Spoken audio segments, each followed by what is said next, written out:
Jadi gue tuh ceritanya memang dari dulu bro, pengen jadi penyanyi gue, mimpi gue tuh pengen jadi penyanyi. Suara gue bagus banget bro. Iya. Cuman gue nggak mau sombong, gue nggak mau pamer. Gue orangnya nggak suka Nggak pamer. percaya kok, gue percaya. Gue ikut, tapi ternyata gue memang lolos dan itulah yang membawa gue sampai mulai awal pertama kali karir di industri televisi itu ya di Extravaganza. Gue yang tadinya di atas panggung atau di depan kamera dipuji-puji orang, nah di sana gue balik lagi ada jadwal nyuci WC, ada jadwal nyapu ngepel yang notabene itu udah nggak pernah gue lakuin lagi gitu. Bagaimana caranya gue bisa menjadi seorang bapak atau seorang amo yang sama ketika gue berada di rumah dan ketika gue berada di depan anak-anak, depan panggung. Bro, kaki gue mana? Kaki gue. Wadidaw, wadidaw, wadidaw, wadidaw, wadidaw.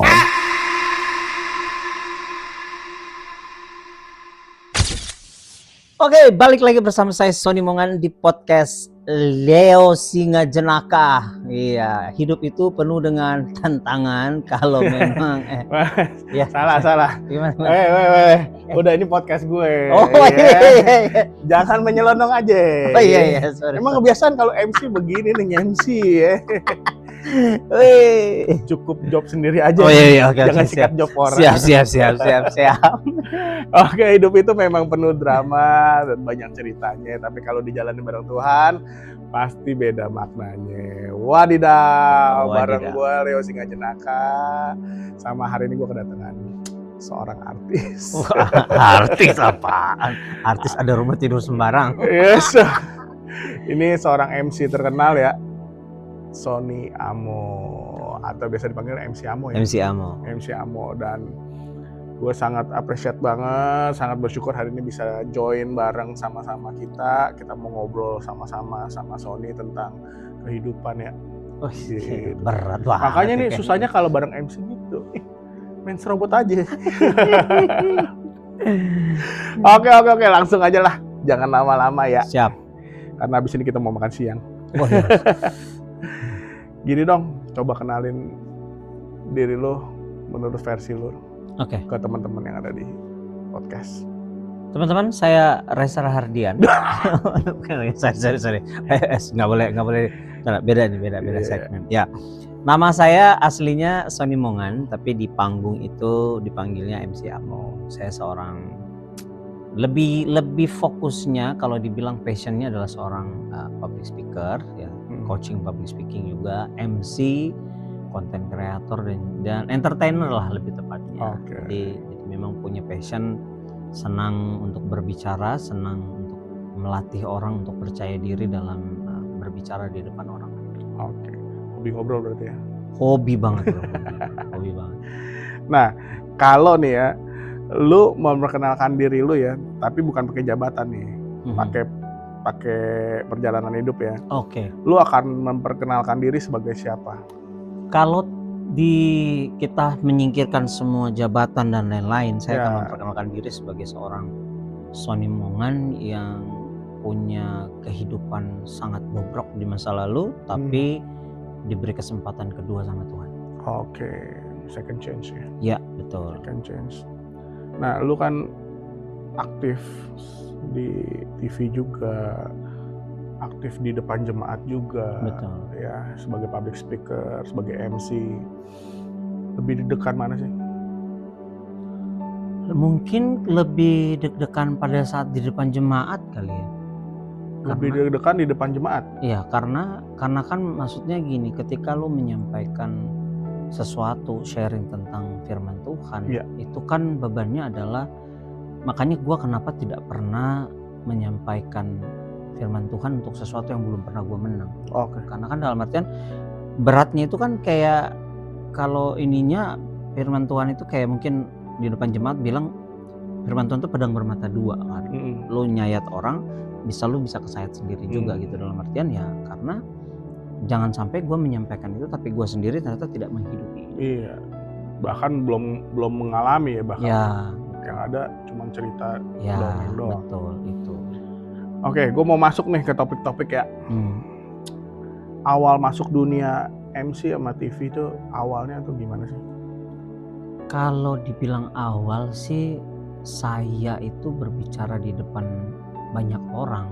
Ya, banyak orang itu berarti kan lebih dari 10 atau 15 itu di sekolah minggu, Bro.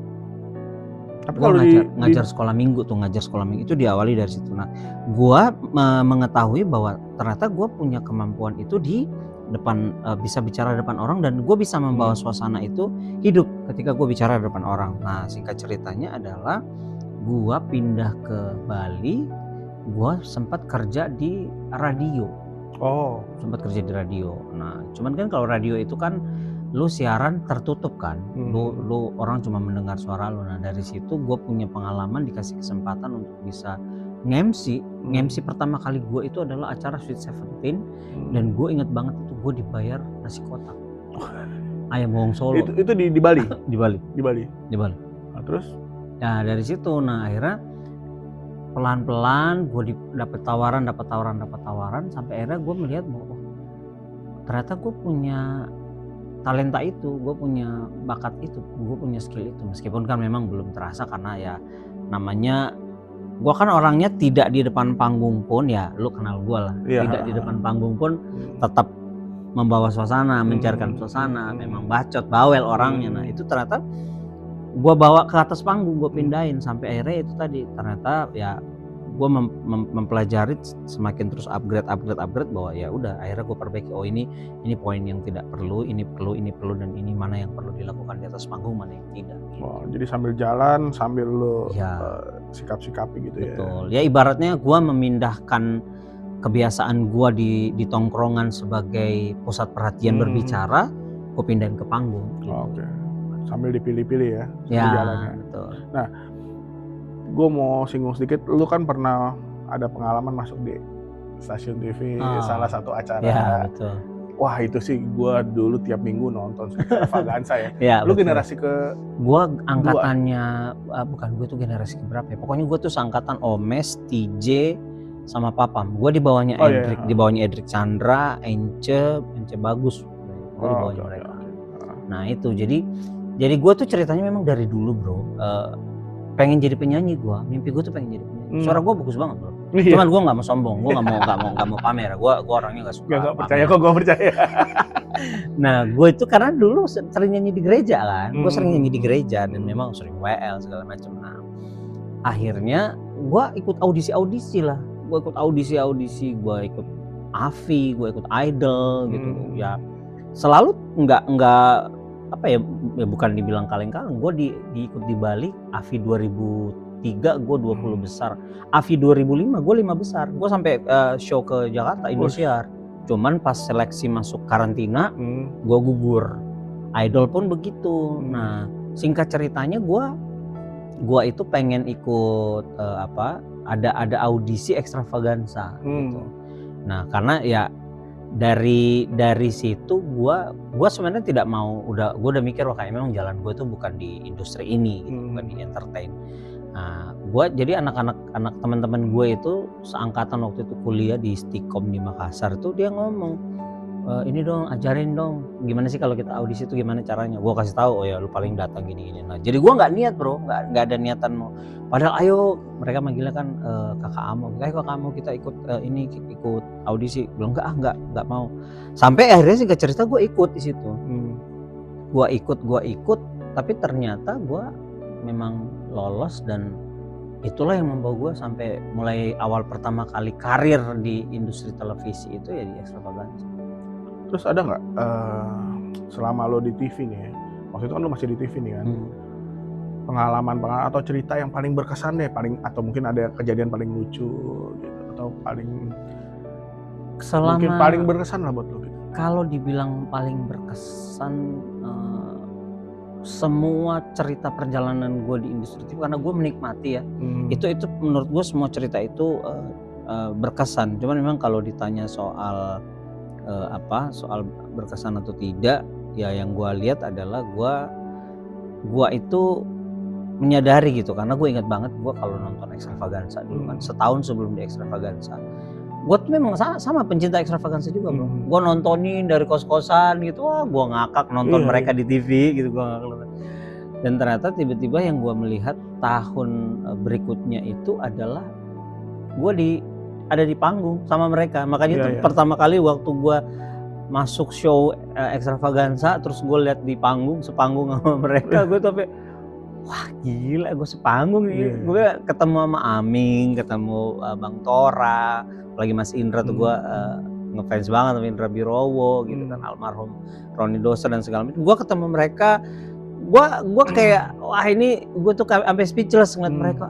Wah ini yang gue tonton tiap malam minggu sebelum gue maaf gitu ya, ini yang gue tonton sebelum gue mabok dulu nih, pergi dugem nih, gue tonton dulu di TV baru jalan, sekarang sepanggung sama gue gitu. Dan itu berkesan, apalagi selama proses karantina itu gue ketemu dengan, karena gue juga suka acting kan, gue suka acting. Jadi Extravaganza tuh di karantina juga? Iya, prosesnya sama kayak pencarian bakat kayak Idol, AVI gitu. Jadi diseleksi dari berbagai kota, kita dikumpulin di satu itu, terus setiap minggu ada eliminasi sampai akhirnya tersisa 4 orang. 4 orang inilah yang pemenang yang akan menjadi talent di Extravaganza. Jadi namanya dulu Kampus Extravaganza. Oh iya, gue ingat. Ya, pernah ada. Ya, Kampus Extravaganza. Nah dari situ diseleksi, nah banyak dari berbagai kota diseleksi sampai akhirnya terpilihlah 4 orang itu tadi, gue, TJ, Omes, sama Papam. Nah kemudian untuk lanjut ke kontrak berikutnya, gue nggak diperpanjang, jadi gue selesai gitu. Jadi yang lanjut tuh Omes sama TJ. Kalau nggak salah, ya gue sama Papam tuh kita kontrak selesai. Nah yang lanjut itu Omes sama TJ. Tapi Papa bukannya sempat ada juga ya? Iya, kalau dia kan memang intens banyak di sana. Nah kalau gue memang sebenarnya tadinya memutuskan begitu gue selesai kontrak, gue berpikir bahwa kayaknya memang ini bukan chance gue, ini bukan panggilan gue di sini. Gitu. Tadinya gue udah mau pulang bro, cuman gue mikir wah gue mau balik ke Bali malu, gue mau balik ke Makassar juga malu gitu. Akhirnya gue pikir udahlah gue coba cari kerja lah di sini gitu. Nah ya itu akhirnya, kalau Papa memang dia begitu selesai Extravaganza kan dia sempat ceriwis, dia sempat apa, nah itu dia banyak tetap ngikut job di TV gitu. Hai Papam ya. Nah, dia banyak di job. Kalau gue memang memutuskan untuk akhirnya gue pengen berhenti, sampai akhirnya temen gue bilang wah tanggung lu udah kecemplung, lanjutlah. Nah, gue juga masih Indra Biro itu bilang gitu, lu kalau balik ke Makassar sayang banget gitu ya, udah lanjut. Nah gue ikut lah, ya puji Tuhannya memang setelah dari Extravaganza gue banyak dipanggil ke FTV. Dulu FTV. Nah akhirnya gue pernah punya iklan juga, sampai akhirnya gue reguler pertama kali itu dapat host TV, acara kicir-kicir di Jak TV dulu. Nah dari situ akhirnya gue melihat nih, kayaknya potensi gue memang selain di acting dan nyanyi, kayaknya memang arahnya itu gue bakal ke sana tuh. Nah mulai dari situ nge-host, MC. Nah akhirnya gue lihat kayaknya memang gue lebih banyak ke public speaking gitu. Dari situ gue melihatnya. Nah ada nggak lu ngerasain tekanan atau ekspektasi dari pabrik tuh sebagai orang di belakang layar tuh? Bukan di belakang layar, maksudnya orang yang di TV tuh. Iya pasti, karena masalahnya kan gini, lu itu kan pemenang. Ibaratnya kan ketika lu adalah dibilang lu seorang pemenang, maka ekspektasi orang itu adalah lu harus bagus dong karena lu menang nih. Dan memang kan gue bilang tidak ada unsur-unsur kayak gue punya keluarga di TV atau gue punya, enggak, memang benar-benar pure mereka menilai gitu. Nah ya itu, jadi memang pressure, apalagi kan industri televisi itu kan ibaratnya lucu, lu harus lucu banget, ganteng banget atau jelek sekalian. Nah gue kan di tengah-tengah tuh, gue nggak jelek banget gitu kan. Nah jadi itu kayak nanggung itu nggak ada, sampai akhirnya gue mikir wah ini kayaknya memang gue harus mencari sesuatu yang passion gue itu di situ. Ya sempat sih gue tuh kan sempat akhirnya gue, karena banyak ya teman-teman tahu kehidupan gue begitu gue masuk ke dunia artis ya. Padahal notabene sebelum di sini tuh gue Ya gue sebutnya hamba Tuhan lah. Gue itu full timer di gereja bro. Gue aktif di gereja. Begitu cemplung ke dunia keartisan, gue sempat menghilang dari situ sampai akhirnya 2009 tuh gue memutuskan untuk vakum dulu dari dunia televisi dan gue fokus pelayanan, fokus melayani gitu.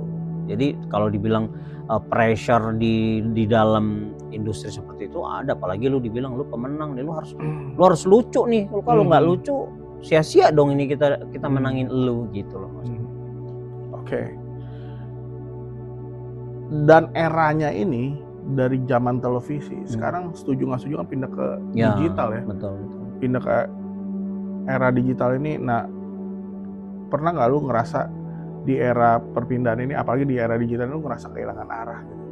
Iyalah, pasti bro, karena dalam artian gini, dulu kan kita apa ya sempat mikir wah ini gua udah nggak ada di TV, nggak pernah ini. Nah begitu, tapi sebenarnya kalau dibilang kehilangan arah, sebenarnya bukan kehilangan arah ya, tapi lebih kepada berpikir keras bagaimana menyesuaikan gitu kan, karena yang notabene sebenarnya kita ada talenta, tapi kita nggak punya nggak punya alatnya lah mungkin, atau nggak punya sumber dayanya untuk mengerjakan itu. Jadi sempat wah gila nih. Di saat orang-orang mulai melakukan itu di industri digital ya tapi puji Tuhannya makin kesini menemukan bahwa apalagi ketika gue mulai bergabung di gerakan nasional literasi digital itu, nah itu gue akhirnya mulai menemukan oh ternyata sebenarnya menjadi konten kreator itu minimal kita mulai dengan apa yang kita punya ya, termasuk dengan apa yang Bro Leo lakukan ini sekarang kan. Di tengah gempuran begitu banyak orang podcast dengan style mereka yang alat yang canggih, modern dan apa segala macam yang subscriber jutaan, lu mengawali ini menurut gue ini adalah bentuk daripada lu mengantisipasi perpindahan itu. Iya. Paling nggak apa yang kita punya, nah kita Tuhan kasih kita tongkat, pakai dulu tongkat. Itu dia bener kan, pakai itu apa yang ada di tanganmu dulu, 5 roti 2 ikan. Oke, siap. Oke, gue mau masuk ke poin-poin yang lebih masuk ke oh nggak usah, bukan jangan. Oh nggak usah ya. Oke ya nih. Bro, kaki gue mana? Kaki gue sama kaki gue juga ketuker nih kaki kita. Lah, Oke. Kan namanya Leo singa jenaka gitu, jadi harus jenaka. Kapan sih ada momen titik balik yang terjadi dalam hidup lo sehingga lo memilih gue mesti berubah nih? Kan lo dulu bilang di dunia artis nih, wah apalagi dengan lo sebut-sebut tadi mabuk segala macam. Iya, betul. Nah jadi ceritanya tuh titik awal gue benar-benar merasakan bahwa kayaknya gue perlu kembali kepada panggilan gue, dalam artian kan seperti ini. Sebelum kita ke situ kan melayani itu sebenarnya lu nggak harus selalu jadi pendeta. Betul. Dengan talenta yang lu punya lu bisa pelayanan di situ. Betul. Cuman kan yang terjadi, gue melihatnya bahwa sebenarnya Tuhan tuh mengizinkan gue untuk bisa ada di dunia ini, di industri ini karena Tuhan mau gue pelayanan di situ. Nah, intinya gini, jadi satu kali itu gue salah satu bapak rohani gue itu ketemu lah, kita ngobrol. Nah dia main ke kontrakan kan, gitu. Ini di Bali? Udah di Jakarta. Udah di Jakarta. Okay. Udah mulai di dunia artis tuh. Nah karena begitu dia datang ke kontrakan dia ngomong gitu. Terus namanya kita kan dikunjungin itu kan sesuatu hal yang spesial nih, sampai pendeta datang nih ke kontrakan gua nih, terus ngobrol sharing, bicara lah soal kehidupan, sharing gimana gini. Terus akhirnya pas dia pulang dia nelpon gue, terus dia bilang dia telepon gitu ya kan gue masih manggil Kak waktu itu kan gitu. Kak Oci, ya Kak Oci gitu, namanya Pak Yosua Amriaji gitu. Ya Kak Oci, waduh terima kasih Kak Oci, sudah senang datang dikunjungi gitu. Datang lagi ya Kak Oci ke kontrakan saya gitu. Terus dia diem, terus dia cuma bilang gini, di rumah saya itu di belakang ada kamar kosong. Dia cuma ngomong gitu. Maksudnya apa nih? Gue pikir, kamu mau nggak pindah ke situ? Gue bingung kan. maksudnya apa nih gue disuruh pindah ke rumah dia gitu. Dia bilang ada kamar kosong di tempat saya tinggal, kamu pindah nggak ke situ? Oh kenapa Coach? Maaf ya gitu, waktu saya datang ke tempatmu tadi itu saya tidak merasakan damai sejahtera gitu. Saya tidak merasakan damai sejahtera. Saya melihat ada begitu banyak hal yang apa ya mungkin Roh Kudus ngomong kali ke dia, Roh Kudus menggerakkan dia untuk melakukan sesuatu sampai akhirnya gue nangis di situ. Nah ya gue pikir itulah titik awal gue untuk keluar dari kehidupan gue yang bobrok selama ini gitu kan. Nah itu akhirnya itu singkat cerita gue ketemu dia, gue fokus lagi tuh. Makanya itu gue bilang 2009 gue tidak lagi fokus ke sana. Ya gue yang tadinya kehidupan kan mau bangun jam berapapun tiba-tiba di situ kan lu pernah lah, orang-orang yang pernah tinggal di rumah pendeta pasti tahu lah jam 5 pagi lu mesti bangun doa pagi, lu mesti baca firman segala macam. Nah itu berproses tuh, gue ikut dia hampir setahun kalau gue ikut berproses sampai akhirnya ya itu puji Tuhan gue di situ titik awal. Ya gue tidak mengatakan bahwa setelah itu gue berubah, enggak, tapi setidaknya ada proses. Ya itu proses momen dimana yang tadinya gue benar-benar kayak nggak ingat Tuhan menurut gue ya, karena gue hidup dengan ya namanya lu nggak pernah dapat ini tuh, terus tiba-tiba lu bisa punya uang banyak, itu kan wah lu bisa beli apa aja yang lu mau ngelakuin apa aja lu bisa gitu. Itu sesuatu yang bikin gue wah gila ya, ini banget nih buat gue gitu. Sampai ada proses itu berjalan, ya itu titik awal gue mulai pelan-pelan berproses untuk oke gue harus meninggalkan kehidupan yang lama gitu. Artinya nih ya, yang gue tangkap dari cerita lu, si pendeta ini tadi ya, pendeta ini kunjungin lu terus setelah itu di follow up ya? Iya. Bener-bener lu di follow up sama pendeta ini ya? Betul, dan gue sampai tinggal di rumahnya, dan memang gue akhirnya bantuin pelayanan di situ. Gue membantu pelayanan di situ, gue melayani bidang gue di situ di media, gue bantulah di situ. Nah itu titik awal sampai akhirnya gue berproses sampai gue menikah pun itu masih bareng dia sebelum gue cabut dari gereja itu. Ya artinya kenapa gue ngomong gini gitu ya, karena nggak semua tapi banyak hamba Tuhan yang kalau kunjungan ya cuma sekedar program doang gitu, program ini kunjungan. Udah gitu nggak di follow up, yang penting gue udah kunjungan aja gitu kan. Tapi ini bener-bener di follow up. Betul, dia follow up, bahkan dia sampai itu tadi, sampai gue diproses di rumahnya, dibina lagi. Jadi gue kayak balik lagi sekolah Alkitab gitu, balik sekolah Alkitab lagi, karena memang mentoring gue yang tadinya di atas panggung atau di depan kamera dipuji-puji orang. Nah di sana gue balik lagi ada jadwal nyuci WC, ada jadwal nyapu ngepel yang notabene itu udah nggak pernah gue lakuin lagi gitu.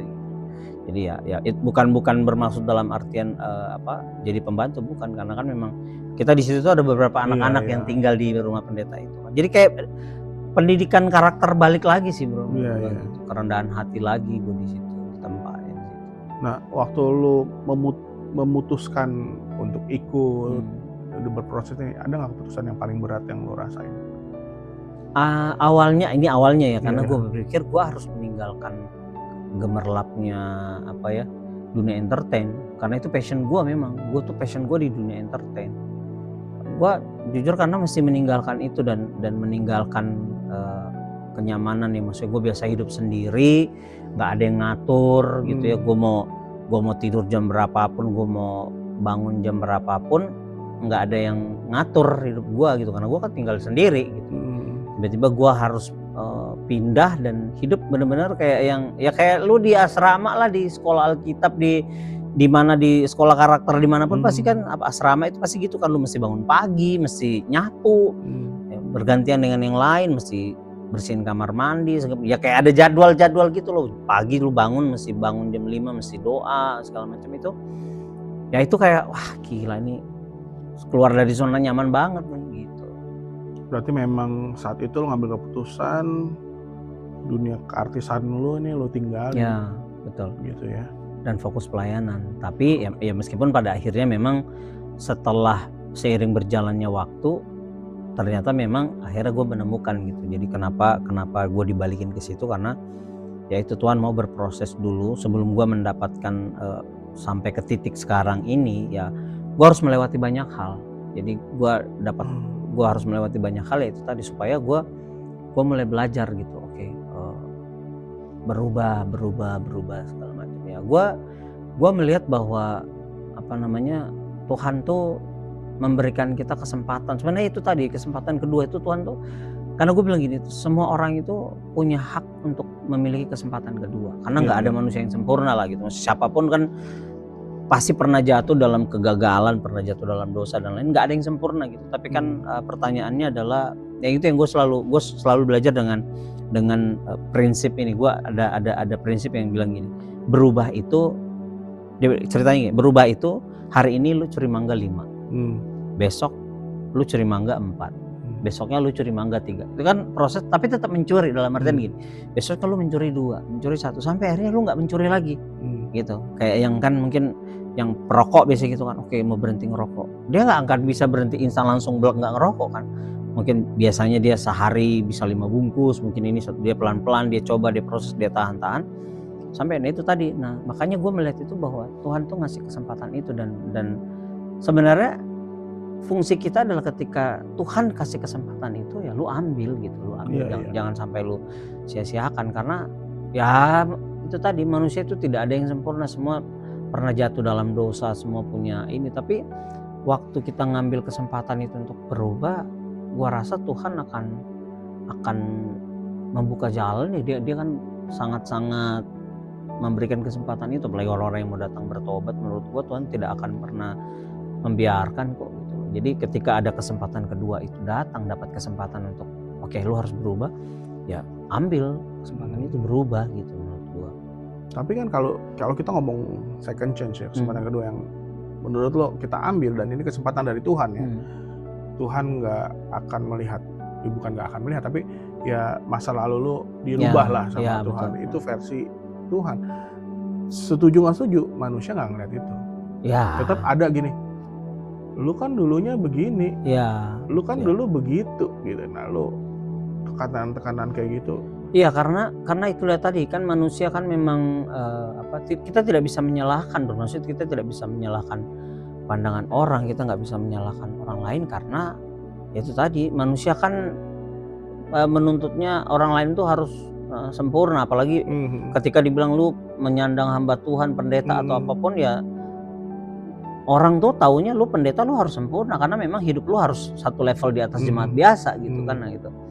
Ya menurut gua ketika ada orang yang melakukan itu ya gua tidak bisa, maksudnya kita tidak bisa melarang itu, karena itu tadi manusia kan mau melihatnya bentuk fisik gitu. Tapi ya meskipun tidak semua ya, karena ada juga orang yang makanya gue suka banget kalau kata-kata yang poin paling penting itu kan penerimaan. Penerimaan, ketika lu bisa menerima orang lain ya itu adalah sesuatu hal yang levelnya bukan level mengampuni lagi gitu. Di atas level mengampuni menurut gua adalah ketika lu bisa menerima orang yang pernah berbuat salah, itu di atas level pengampunan menurut gua gitu kan. Karena ya lu bukan cuma mengampuni, tapi lu harus menerima orang itu. Itu yang gue lihat gitu. Dan menurut gua ketika ada orang manusia menilai kita kayak, wah lu kan masa lalu begini ya, ya sudahlah, kan mereka taunya itu tadi, mereka cuma hidupnya, berarti lu cuma mengenal gua di masa lalu gitu kan.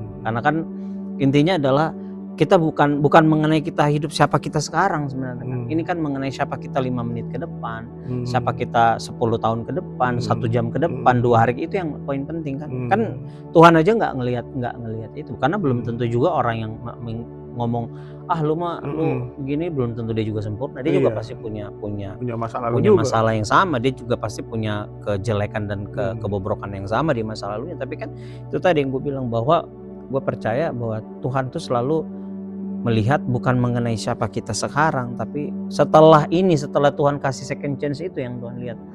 Nih lu berproses, ini gimana lo? Udahlah, gue nggak akan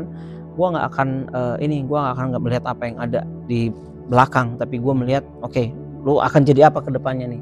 Lu mau tetap jalan dalam proses apa enggak? Itu sih yang gue lihat gitu. Kenapa gue ngomong gini? Gue mau cerita sedikit juga nih ya. Gue nih baru ngalamin ya di gereja ini. Gue jadi ada satu kesempatan yang gue tawarkan buat gereja. Tapi gue baru dengar nih minggu lalu omongannya gini, masalahnya background lu yo, masa lalu lu yo, gitu. Nah itu makanya gue bilang, oh, kalau lu ngomong masa lalu, orang yang ngomong masa itu ke gue pun, gue tahu masa lalunya seperti apa gitu. Tapi kenapa kok? Ya itulah makanya gue bilang ke lu tadi, gimana pun juga manusia tetap akan bicara kayak gitu. Iya, ya itulah makanya kan. Tapi ya maksud gua kita juga tidak bisa menyalahkan karena balik lagi karena manusia itu kan banyak aturan-aturan yang sebenarnya dia buat sendiri dan akhirnya nyusahin dia sendiri gitu. Dalam artian kan menurut gua ya kalau ketika orang sudah tidak mendasari dirinya dengan kasih susah bro. Karena menurut gua kan kasih itu menerima kan. Kalau ketika lu melihat orang lain dan tidak ada unsur kasih, tidak ada dasar kasih di dalamnya, maka yang ada di pikiran lu adalah selalu hal-hal yang buruk aja. Ya kalau di istilah dunia digital itu haters will be haters. Bahkan ketika lu mencuci kaki Yesus pun menurut di mata orang itu ngapain sih buang-buang minyak gitu, padahal itu adalah tindakan mulia yang dilakukan ya. Karena itu tadi orang tuh melihatnya selalu prosesnya ya. Kalau lu ada kasih, wah dia kan udah berubah ya, dia berproses, dia menjalani itu. Nah ya udah kita nggak usah lihat ke dalam. Yesus aja mati di kayu salib langsung nggak ngelihat yang ke belakang, lihatnya 3 hari setelah dia bangkit. Kok itu prosesnya menurut gua. Oke, gue mau next nih. Jadi dengan second chance yang Tuhan kasih, lu ambil, dan salah satu pilihan lu adalah, nih gue mau kasih tau teman-teman juga, soalnya akhirnya ngambil keputusan untuk sekolah teologi. Jadi kita lulus bareng, S1 bareng. Betul. Lagi berjuang di S2 sekarang ya. Oke, nah kenapa akhirnya lu pilih teologi? Sebenarnya ya ini menarik sih ya. Kalau dibilang, kalau gue sebenarnya kenapa milih teologi sebenarnya? Karena awalnya memang gue tuh cuma mau nyari gelar bro. Gak ada niat mau sekolah, tapi gak ada niat mau kuliah. Gue cuma mau cari gelar, tapi gue mau cari gelar S1 yang gak ada matematikanya, gak ada hitung-hitungannya. Kan sekolah teologi ya, sekolah teologi dong, lu gak ada matematika, lu gak perlu belajar fisika, kimia, biologi gitu-gitu kan, lu gak perlu belajar itu teologi. Dan ternyata begitu gue masuk sekolah teologi ada bahasa Yunani, ada bahasa Ibrani cuy. Waduh ternyata sama aja nih, ribet gitu. Nah singkat ceritanya gini, nah akhirnya jadi waktu gue sekolah di STTBK itu kan, di STT Kalvari itu, gue tadinya memang S1 maunya STH gue ambil, karena ketemulah gue sama ada satu angkatan di atas kita lah, dia lagi belajar, dia ngambil PAK kan, dia lagi belajar, lagi kuliah, terus tiba-tiba dia mengeluh, capek nih kuliah, presentasi mulu, ngajar mulu, presentasi ngajar mulu. Gue denger tuh, oh emang kalau di PAK gitu ya kak? Iya, kalau di PAK itu kebanyakannya memang kita presentasi karena kita calon pengajar kan, kita mau mengajar segala macam gitu. Terus ya kita bikin PPT, kita desain desain pembelajaran. Wah, kayaknya gue salah nih milih teologi, gue bukan teolog nih, kayaknya gue bukan di situ deh. Akhirnya makanya kan kenapa semester 2 itu kan gue pindah kan, gue pindah prodi dari teolog, gue pindah PAK gitu. Nah, wah, dan ternyata kan memang pada saat gue udah masuk PAK, ya maaf ya gitu, bukan maksudnya karena mungkin sebelum di sini pun gue pengalaman di luar pun sudah banyak sebenarnya. Makanya begitu datang malah kak kok PPT-nya bagus gitu. Gue ingat banget gitu, kita kuliah gue presentasi, kak PPT ajarin dong. Akhirnya gue berbagi pengalaman di situ, gue berbagi pengalaman soal public speaking juga di kelas kan gitu. Nah akhirnya itu tadi gue bilang gitu kan, gue pada saat begitu masuk proses-proses dan pada saat kita skripsi lah gitu ya, pada saat kita skripsi, gue jadi ingat lagi. Makanya kalau ditanya sebenarnya waktu awal-awal suka ditanya tuh kan, apa nih tujuanmu masuk ke STTBK? Saya dijorokin, emang dijorokin. Saya tuh tadinya mau cari sekolah abal-abal, maksudnya cari yang ya udah, saya nggak mau kuliah gitu, saya nggak mau yang udah capek mikir gitu, saya maunya dapat gelar aja, S1 aja. Tapi seiring berjalannya waktu, setelah masuk ke sini, gue ngeliat wah ini proses nih. Ternyata memang Tuhan mau saya di sini, saya bisa belajar PAK, bisa belajar tentang banyak hal lah yang notabene itu bisa kepake di ketika gue ngajar public speaking, ketika gue sharing tentang mengajar kreatif gitu, gue belajar tentang psikologi anak dan segala macam. Nah itu ternyata ada ngaruhnya bro, dan memang sampai akhirnya gue kesini gue melihat bahwa ternyata memang Tuhan mau bawa gue itu ke memang benar-benar fokus ke public speakingnya gitu. Jadi bukan sebagai seorang teolog. Tuhan mau fokus ke public speaking, dan gue pakai talenta gue itu di public speaking itu untuk gue pelayanan di situ. Iya. Mengajar kreatif, bagaimana menghidupkan suasana ketika lu memimpin acara. Kan itu kan sebenarnya tidak dipakai di dunia sekuler aja, di dunia rohani pun itu diperlukan. Iya. Artinya, oke, lu seperti yang lu bilang public speaking ini lu jadiin pelayanan kan? Iya. Yang kita tahu sekarang Sony juga sebagai coach ya. Iya betul. Nah, tapi apakah lu berkhotbah juga? Kalau gue tidak suka kalau dibilang berkhotbah, ya gitu. gue lebih senang sharing lah. Gue lebih senang, karena kalau dibilang berkhotbah tuh kayaknya bebannya berat banget ya bro gitu. Karena gue tuh bukan, ya itu seperti yang gue bilang tadi, gue bukan seorang teolog yang memang menghabiskan waktunya hidupnya di teologi. Gue bukan. Kalau dibilang sharing, gue senang sharing. Sharing firman Tuhan. Sharing firman. Jadi maka itu tadi yang gue bilang ya, karena gue kan bukan teolog, karena gue entertain bro, gue entertain. Jadi bagaimana caranya gue balut supaya ketika gue menyampaikan firman itu, gue balut dengan entertain supaya, jadi style gue adalah ketika orang mendengarkan gue berbicara adalah mereka satu ya mungkin gue bilang cara berpikir mereka diubahkan, yang berikutnya mereka terhibur. Karena gue memang pelayanan gue adalah gue bawa bagaimana caranya gue menghibur orang lain. Gue menghibur orang lain, orang bersuka cita, orang senang, orang melupakan masalahnya, lewat situ orang jadi berubah, orang yang mungkin maaf gitu, yang mau gitu tiba-tiba dia terhibur, dia tahu bahwa dia berharga, dia bangkit lagi, dia nggak jadi dengan semua masalah-masalah itu dia lupakan dan dia bangkit lagi. Itu tujuan gue pengen menghibur gitu. Ya, jadi selain coach public speaking, lu juga sharing firman Tuhan. Ya, sharing. Gue lebih senang sharing. Jadi yang gue sharing pun lebih banyak tentang pengalaman gue. Jadi kalau disuruh bahas soal survei perjanjian lama, perjanjian baru, percayalah nilai saya jelek di situ. Nah, kalau misalnya nih tiba-tiba nih gue ngundang nih, lu nanti sharing ya, bahasannya tentang menjadi umat Tuhan yang percaya penuh ya. Berarti lu terima tema itu gak gitu? Ya gue akan terima tema itu, tapi gue akan menyampaikan dulu bro, menjadi umat Tuhan yang percaya penuh dari sisi apa? Misalkan kalau lu udah mulai bahas udah gue bilang, tapi kalau disuruh bahas firman Tuhan itu gue akan bahas itu, tapi tidak yang tetap dari Alkitab, dalam arti tetap dari Alkitab, tapi gue akan bahas itu sesuai dengan pengalaman yang gue pelajari, yang gue dapat. Gue tidak berani kecuali memang benar-benar Kak kita butuh ini. Nah itu biasanya gue akan persiapan ya, biasanya ya kalau disuruh dadakan, gue bilang ya kalau gue misalkan disuruh khotbah dadakan atau sharing firman dadakan, ya gue pasti pakai tema yang biasa gue sampaikan, udah gue persiapin dulu. Karena kalau misalkan tema baru ya pasti gue ngulik dulu. Ya itu yang tadi gue bilang, tidak sia-sialah kita belajar hermeneutik itu. Belajar itu kan itu salah satu cara untuk ternyata menggali firman itu begini. Ya gue bukan teolog yang sempurna, tapi itu tadi ketika belajar di sini di sekolah teologi, akhirnya gue jadi bertobat, dalam artian gue nggak lagi sembarangan ketika sharing firman itu, nggak sembarangan comot ayat, nggak sembarangan ini. Jadi gue pakai hermeneutik itu, gue pakai, gue cari lagi, gue kulik lagi, gue pelajari lagi unsur-unsur ini segala macam ya, termasuk ya itu tadi yang gue benci pelajaran, bukan gue benci, yang gue paling enak lah, gumoh gue kalau belajar Yunani sama Ibrani.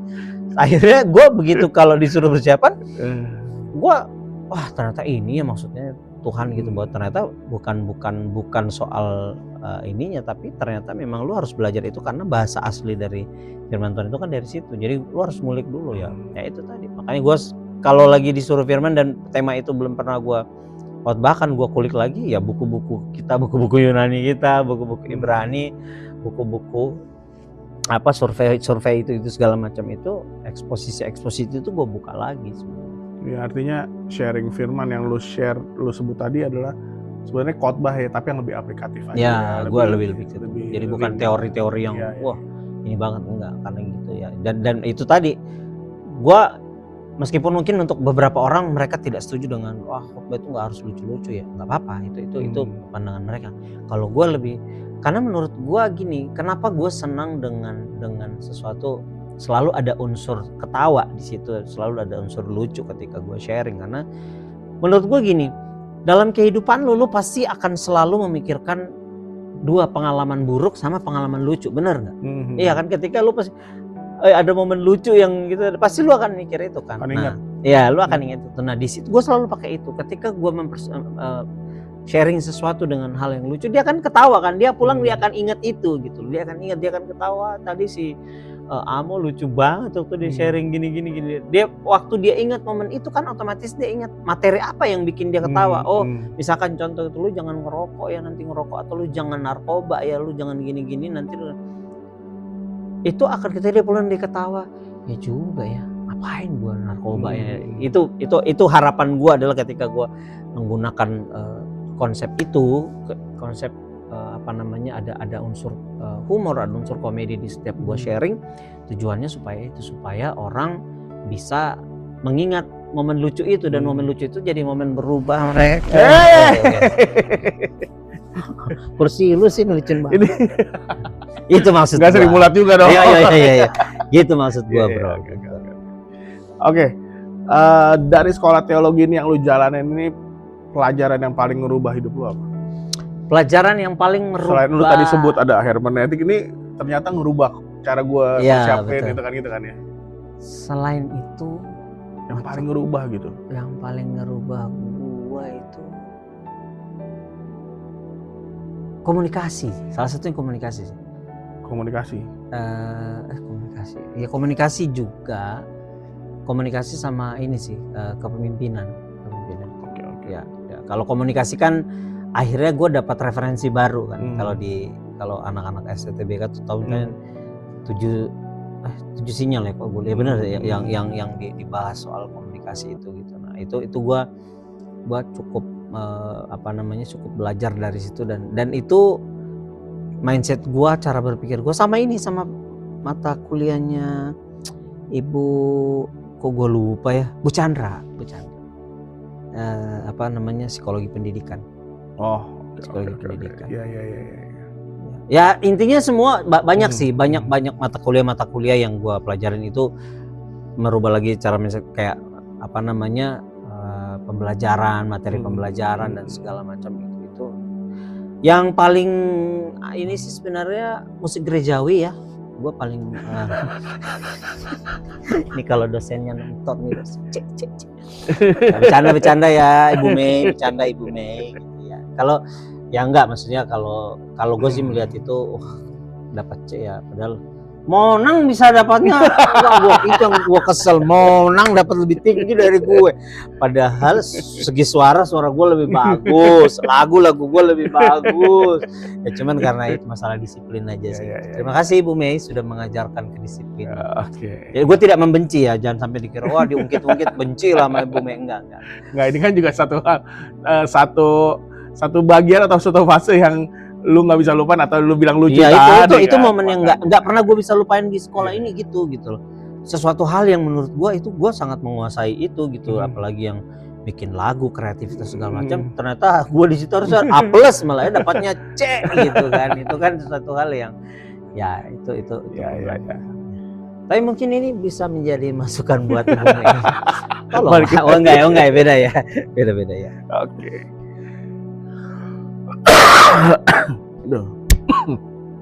Oke, lanjut ya. Jadi Sony ini di dalam keluarga juga punya 4 anak. 4 anak ya. 3 laki-laki dan 1 perempuan ya. Istri. Nah, pertanyaannya gini. Pelajaran terbesar jadi bapak tuh apa sih? Apalagi lu ketika lu bilang second chance nih ya. Wah, lu dapat pelajaran apa sih jadi seorang ayah nih? Pelajarannya adalah bagaimana caranya gue bisa menjadi seorang bapak atau seorang amo yang sama ketika gue berada di rumah dan ketika gue berada di depan anak-anak, depan panggung. Itu kan waktu di depan gitu kan, dalam artian gini, lu kalau di depan panggung lu akan all out tuh menghibur orang. Orang akan tertawa, terhibur, orang akan ketawa. Tapi begitu lu pulang, apakah lu menjadi orang yang sama? Karena kan biasanya kan gini kan, biasanya di mana-mana lah yang namanya penghibur, yang namanya entertainer itu ketika dia sudah beraksi di atas panggung, maka momen dia healing, momen dia diam itu adalah ketika dia pulang ke rumah. Ya kan, nah sementara menurut gua ya itu hak, itu cara mereka. Nah sementara menurut gua adalah gua harus punya porsi yang sama. Itu gua ingat banget gini, gua ingat banget waktu itu kita anniversary dinner, anniversary dinner sama istri gua. Waktu gua ngomong sama dia, gua nanya gini, apa yang kamu mau dari aku? Gitu. Kira-kira kamu mau apa? Gitu. Dia tiba-tiba ngomong gini, aku pengen jadi adik rohanimu. Apa ini maksudnya? Gimana tuh? Supaya kamu, karena mungkin dia ngeliat ya, lu kalau sama adik-adik rohani lu kalau ini sama orang, lu tuh kayaknya energinya ada gitu. Lu energinya ada, lu mencurahkan hidup lu, energi lu menghibur mereka, perhatian sama mereka, lu mengasihi mereka itu luar biasa gitu. Tapi kenapa ketika lu di rumah lu berubah jadi monster? Kehabisan energi. Iya. Gitu ya. Ada lu marah-marah, lu ini gitu. Wah iya benar juga ya. Nah itu jadi titik balik sih. Dan itu yang gue lakukan adalah ketika gue pulang ke rumah, gue berusaha untuk menjadi ayah yang baik. Ya meskipun tidak sempurna ya, setiap hari pasti adalah gue juga marah, gue juga emosi kadang-kadang ke anak gue. Sampai anak gue itu, orang rumah itu sampai ngomongnya gini, kalau Dedi marah nih kita harus lihat nih, kita harus tanya dulu. Mereka nanya, ini Dedi serius apa bercanda? Karena kan biasanya gitu kan, karena mungkin ya itu tadi, gue juga kadang-kadang masih bercandaan kok di rumah sama mereka gitu kan, ya kayak anak gue jadi entertainer iya, juga ya. Kadang gue masih sama anak-anak masih iseng kok. Anak gue kasih, kakak mau susu coklat, mau. Padahal susu coklatnya udah gue kasih garam, diminum, apa nih? Jadi itu masih terjadi di kehidupan kita. Ya gue masih kadang-kadang gue pun ngobrol sama anak-anak, kita berargumen, kita ngobrol segala macam gitu ya. Gue bukan bapak yang sempurna, kadang-kadang pun gue masih terkadang terlepas gitu emosi sama mereka gitu, yang menurut gue adalah notabene ya karena gue berusaha untuk memperbaiki, karena gue bilangnya gini, ketika mungkin gue tidak mendapatkan kasih sayang sempurna dari bapak gue gitu ya di masa lalu, tapi setidaknya gue bisa menjadi bapak yang baik buat anak-anak gue gitu. Karena jujur gue memang besar dengan didikan bapak tiri kan, bapak tiri, dan gue sama bapak kandung memang ketemunya itu jarang. Karena gue terpisah lah, bokap gue tinggal di mana, gue tinggal sama nyokap gitu. Jadi nah itu yang akhirnya gue pikir, gue sempat ada di fase itu, orang berpikir gitu bahwa mereka ngomongnya gini, jangan gitulah, kan tetap bapak lu juga kan biayai lu sekolah. Ini bukan masalah membiayai, lu semua so tau, lu nggak tahu apa yang gue rasa gitu kan. Lu taunya, lu liatnya di luarnya, tapi lu ngerti nggak perasaan gue selama ini? Gue juga butuh gitu, gue dibela sama bapak gue juga butuh bapak gue bercanda, bapak gue ketemu ini segala macem gitu. Nah itu yang gue rasakan, kan gue sempat terluka sampai akhirnya gue pemulihan hati bapak. Nah itu yang gue terapkan sekarang, gimana caranya gue belajar untuk jadi bapak yang baik ya. Gue nggak sempurna gitu, anak-anak gue tahu, istri gue tahu, kadang-kadang gue di rumah juga kalau lagi emosinya tuh bisa kadang-kadang nggak kekontrol gitu ya gitu. Nah tapi ya itu tadi, gue berproses, tiap hari gue berproses gitu ya. Gue belajar bahwa gue bukan bapak yang sempurna, tapi gue akan berupaya gitu. Apa yang gue bisa lakukan untuk anak-anak gue gitu?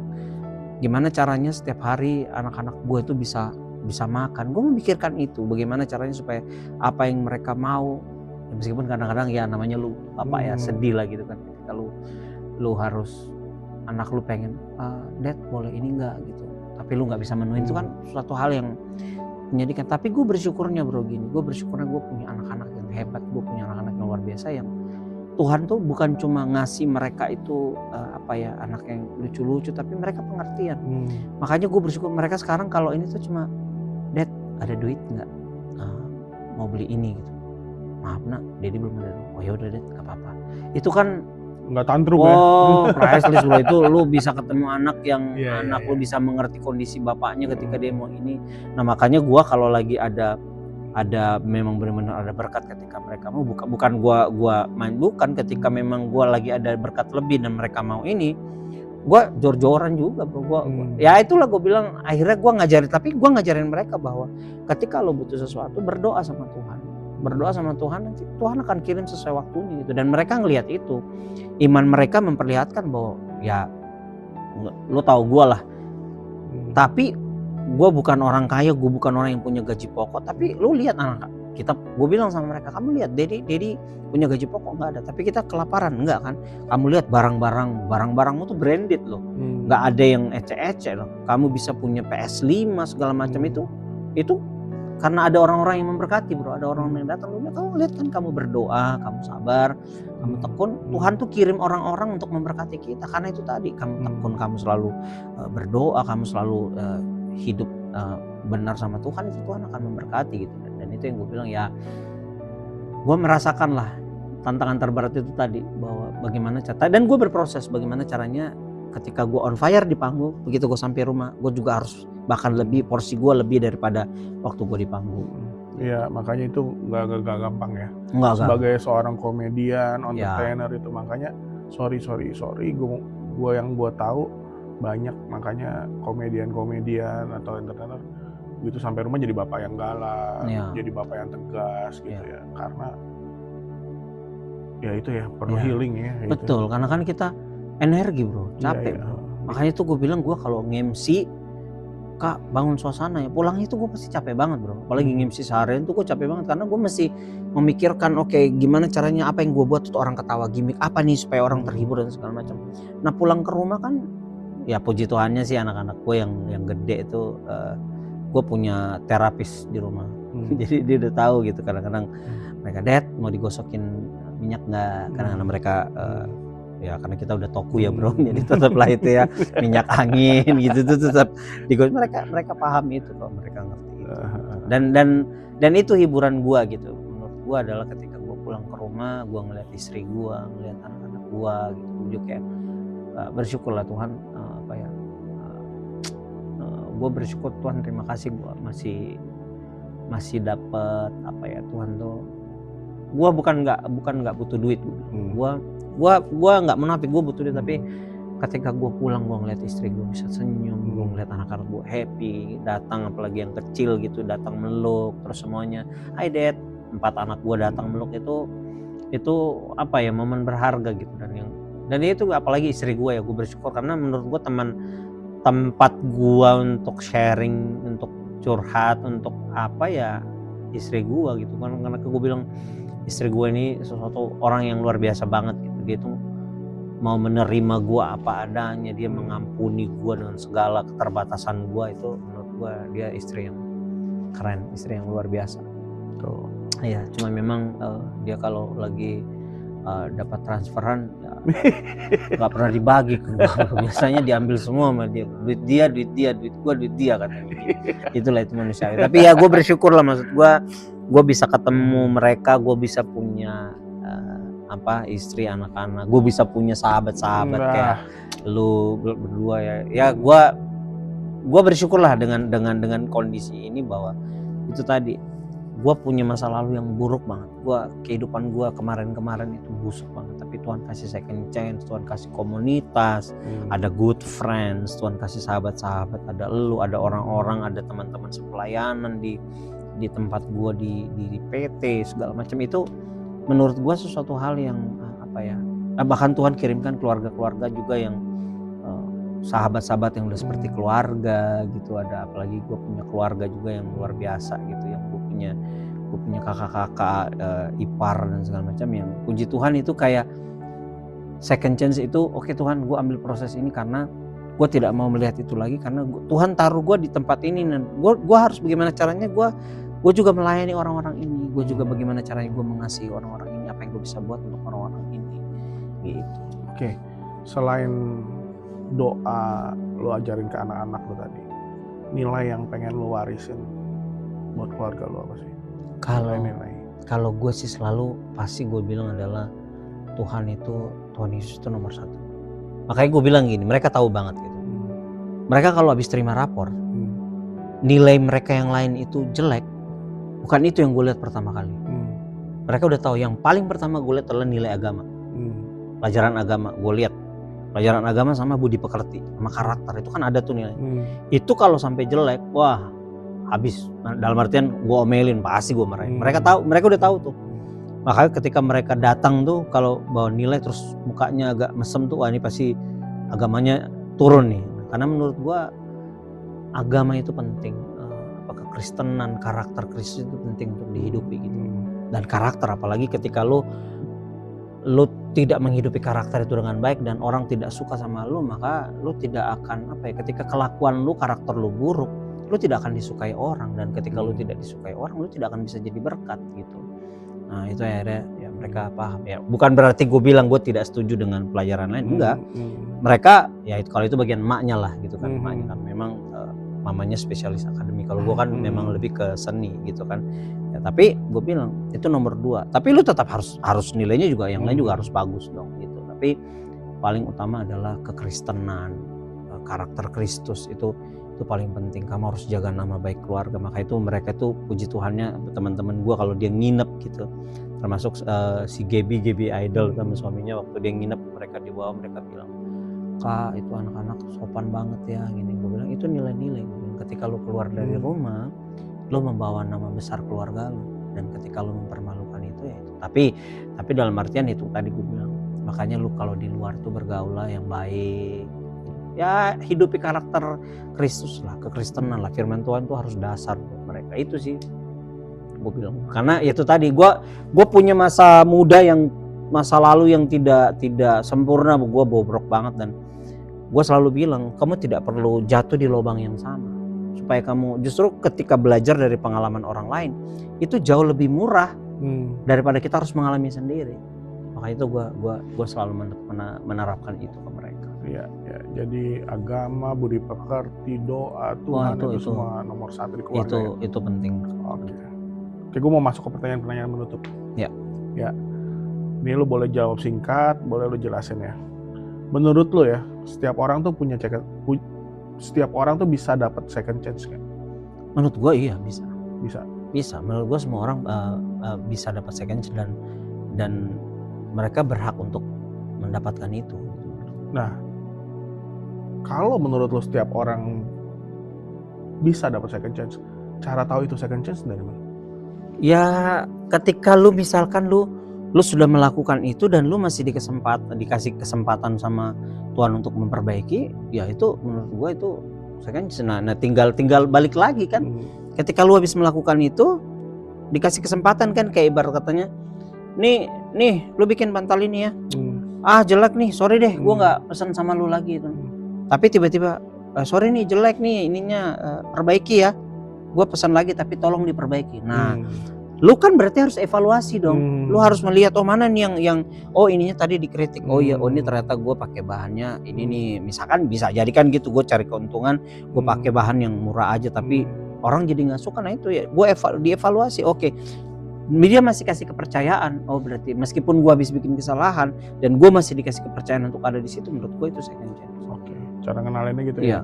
Misalnya nih merokok, atau masuk rumah sakit jantung tapi dia masih dikasih hidup. Nah itu kalau lu setelah dari situ masih ngerokok lagi ya itu kan berarti lu tidak menghargai apa yang dikasih. Nah, coba dong lu kasih pesan buat teman-teman saat ini ya yang ngerasa hidupnya tuh udah terlambat. Dia ngerasa, mungkin ya yang lagi nonton ini ngerasa, wah hidup gue udah terlambat nih, nggak ada second chance gitu. Ada pesan nggak buat mereka? Selama lu masih hidup, menurut gua itu belum terlambat. Selama lu masih diberi kesempatan, itu belum terlambat, gitu kan. Bahkan ketika Yesus ngobrol dengan orang yang ada di kayu salib kiri kanannya, itu kan momen-momen di mana mereka akan menuju maut, gitu. Dan Tuhan masih memberi mereka kesempatan, dan yang satunya memilih untuk tidak percaya. Bahkan ya gue sering dengar ini juga, bahwa Yudas sebenarnya punya peluang untuk dia bertobat, tapi dia memutuskan untuk tidak melakukan itu. Karena itu berarti ketika kamu ada dalam momen ini dan bukan mungkin ya, dan memang Tuhan mengizinkan kamu melihat obrolan kami sekarang, bahwa saya percaya Tuhan sedang narik kamu kembali ya. Sekarang balik lagi ke kamu mau kembali apa atau tetap berada dalam situ gitu. Karena menurut saya adalah kalau Tuhan yang sama bisa melakukan ke seorang Amo yang bobrok ini di masa lalunya, maka Tuhan yang sama juga bisa melakukan itu sama kalian gitu, dan semua orang, dan ketika kamu melihat ini dan kamu disentuh dan Tuhan menjamah kamu, ya itu momen kamu untuk balik dan melewati proses. Nggak enak kok, memang melewati proses itu nggak enak gitu, karena kan kita ibaratnya kita habis jatuh nih, habis kebeset-beset itu kan harus masih ngerasa sakit untuk berusaha berdiri, nggak apa-apa, tapi kan luka itu akan sembuh lama-lama gitu ya. Yang penting kita lakukan. Atlet pun ketika dia cedera itu kan resiko yang harus terjadi adalah dia tidak bisa bermain bola lagi, dia tidak bisa olahraga lagi. Tapi ketika dia proses penyembuhan, dia melewati itu, dia tidak menyerah. Setelah dia sembuh, dia balik latihan lagi, dia balik berjuang lagi. Nah itu kan namanya proses. Jadi nikmati kalau kamu mendengar ini, kalau kamu sedang menonton ini, Kak Amo adalah orang yang buruk di masa lalu, tapi Tuhan mengizinkan, Tuhan kasih kesempatan, dan itu yang saya lakukan setiap hari. Saya berubah, saya berproses dan memperbaiki apa yang salah, dan terus minta ampun sama Tuhan, dan ya itu berusaha untuk jadi pribadi yang lebih baik dari yang kemarin. Oke, artinya gini ya, kalau yang lagi nonton ini merasa terlambat, tapi kan masih hidup ya. Betul. Berarti sebenarnya belum terlambat. Tuhan masih ada kasih kesempatan. Betul. Oke, satu kalimat untuk ngerangkum hidup lo. Satu kalimat untuk merangkum hidupku adalah, seburuk apapun saya di masa lalu, Tuhan memberi saya kesempatan, dan saya mengambil kesempatan itu untuk berubah dan terus belajar lebih baik. Itu aja sih. Oke, mantap. Sekali lagi thank you brother. Thank you brother. Teman-teman, gue berharap obrolan hari ini mengenai second chance yang udah di-sharing sama Bro Sony ya, MC Amo ini, bisa memberkati kita semua dan banyak pelajaran yang bisa kita lalui, bahwa gak ada kata terlambat selama Tuhan kita masih hidup. Tuhan tuh masih kasih kita kesempatan untuk berubah gitu ya. Nah gue mau gini, gue tutup versi gue, lu tutup versi lu ya. Oke, boleh. Kita lihat bagusan yang mana. Ya, oke. Versi gue dulu. Hidup ini memang banyak drama dan cerita, tapi kalau dilaluin bersama Tuhan pasti beda maknanya. Wadidaw. Bro, hidup ini memang penuh dengan tantangan, tapi kalau kalian melewatinya bersama dengan Tuhan, yakinlah semua bisa dijalani bersama-sama. Wadidaw. See you. Wah, bagusan dia kayaknya.